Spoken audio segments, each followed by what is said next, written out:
खुशामदीद उस्मान साहब, खुशामदीद। अल्लाह आपकी बर्दाश्त करे। खुशामदीद। खुशामदीद उस्मान साहब। उस्मान साहब खुशामदीद। खुशामदीद उस्मान साहब। खुशामदीद उस्मान साहब। खुशामदीद हुजूर।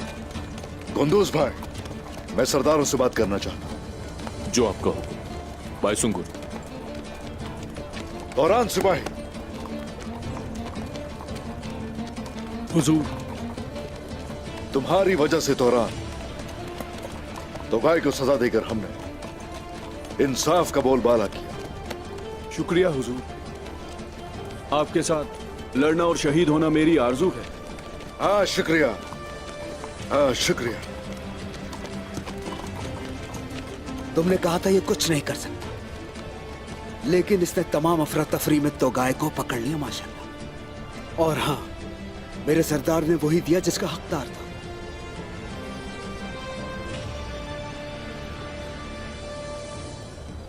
उस्मान साहब का सिपाही होने के नाते आपने सिर्फ सही काम करना है और कुछ नहीं। शुक्रिया मेरे भाई, ठीक कहा तुमने। मैं हमेशा तुम्हारे साथ हूं। उस्मान साहब के सिपाही को इसी तरह होना चाहिए। हाँ।